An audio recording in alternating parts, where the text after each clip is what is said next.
I do love your mother, but she's more like a pet to me. A pet? This is the only way, Mark. She thinks she the one, but to me she ain't never the real. Hi everyone, I'm Dom Griffin, I'm a film critic, and you're watching the Armchair Auteur.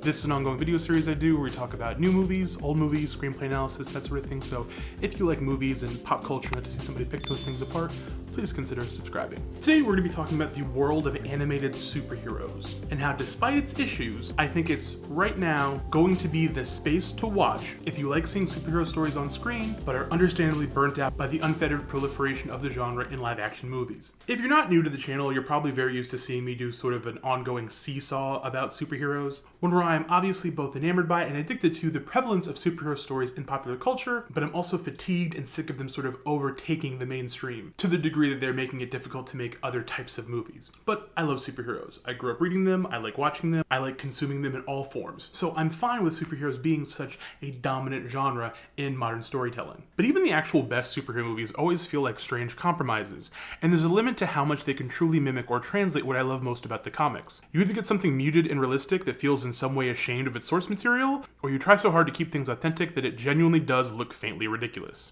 You actually go outside in these things? What would you prefer? Yellow spandex? But the budgetary constraints and endless quest for verisimilitude doesn't really matter when it comes to animated movies and television series. This video began as a follow-up to my initial review of the first few episodes of Invincible, a show I've quite been enjoying from week to week, but sort of evolved into something else. But before we get into that, I do want to talk about the show a little bit and talk about why I enjoyed watching it so much. Despite me still not being even close to caught up on the actual comic, I truly love the show's approach to presenting an earnest, recognizable pastiche of the average superhero world. It's such a straightforward take on the genre, unmolested by too many subversive adult elements, and populated by so many obvious analogs for a lot of beloved characters that when that world is perverted by discomforting amounts of brutality and violence, I find it to be really gripping. While I will cop to finding the overall look of the animation a little too flat and cheap feeling, which seems more like an indictment of Cory Walker's art style than anything else, I love the staging and choreography of the show's many action beats. From the initial Omni-Man brawl with the Guardians, to the Battle Beast slaughter, to the heart-wrenching fight from the finale, it's a show that, to me anyway, is able to use a more grisly interpretation of superhero action to devastating effect,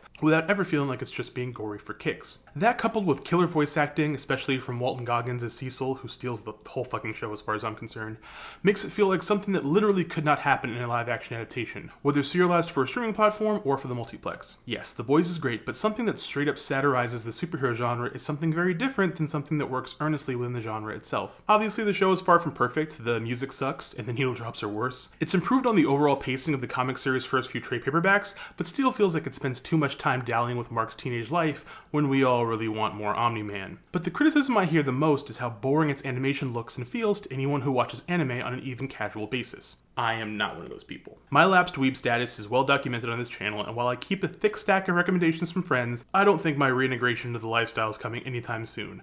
But it will come at some point, I assure you. No, for me the biggest point of comparison for Invincible is the Western superhero animated series and straight-to-video films that DC pumps out with astonishing regularity. I've long been bummed that the studio has moved away from the Timverse style and locale, even with the recent return to form of the Justice League versus the Fatal Five, and I have found everything they've done since the rise of the New 52 to be severely hit or miss. The more direct adaptations, like the two-parter for The Dark Knight Returns, have been a blast, but I find many of the rest to have such bland character designs, inconsistent voice work, and strange continuity to just not do it for me at all. I know a lot of people love Justice League Dark Apocalypse War, but my favorite part of it was that it ended that lineage of films and suggested something new and exciting might take its place. I was sort of wrong. The first film DC released after was Superman Man of Tomorrow, a truly boring and awkward reboot featuring middling voice acting from Darren Criss and Zachary Quinto, who despite being so good as Robot and Invincible, brings so little to Lex Luthor here. The overall look and vibe of the movie just didn't click with me, and it borrowed the weirdest elements of Max Landis' American Alien comic that loosely inspired it.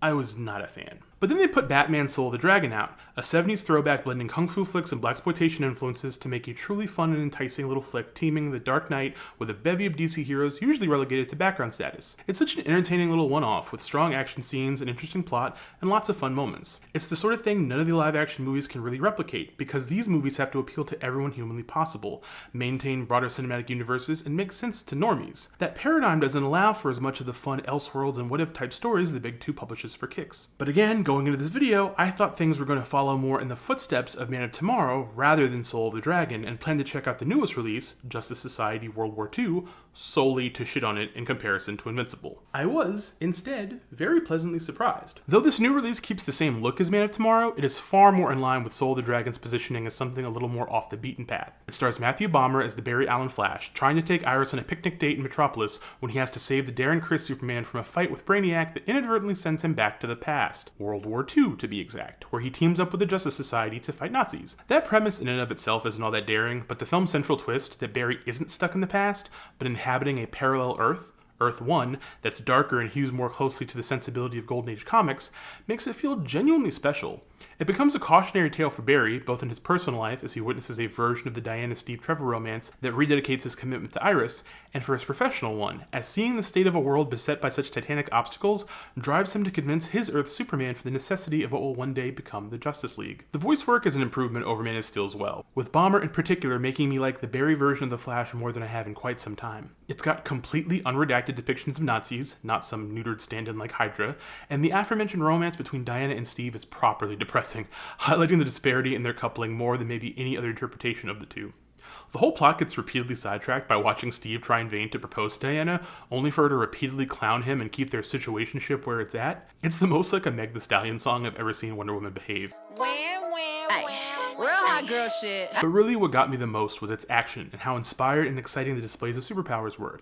Even though the staging was nothing revolutionary, these straight-to-video movies bring more verve and wit to these action scenes than any of their live-action counterparts, whether from DC or Marvel, and it's a real shame. Animated superhero adaptations don't have the same hindrances as these live-action movies, and right now I feel like the most fertile ground to explore these stories in popular media is in these animated adaptations. But right now, the titan with the most cultural juice, Marvel, is largely absent from the field. Into the Spider-Verse proved all the things I'm saying in this video more than any of the other titles I mentioned, but other than the upcoming What If series for Disney+, they're not really bothering to plumb the depths of the medium's potential, and I truly hope that changes soon, because I think with their horsepower and clout, they could really speed things along in this area in a really exciting way. Or they'll just pump out pedestrian fan service stuff instead, who knows. But yeah, that's kind of where my head is at. I like watching superhero stories, I love superhero movies, we're gonna keep getting them obviously until we don't.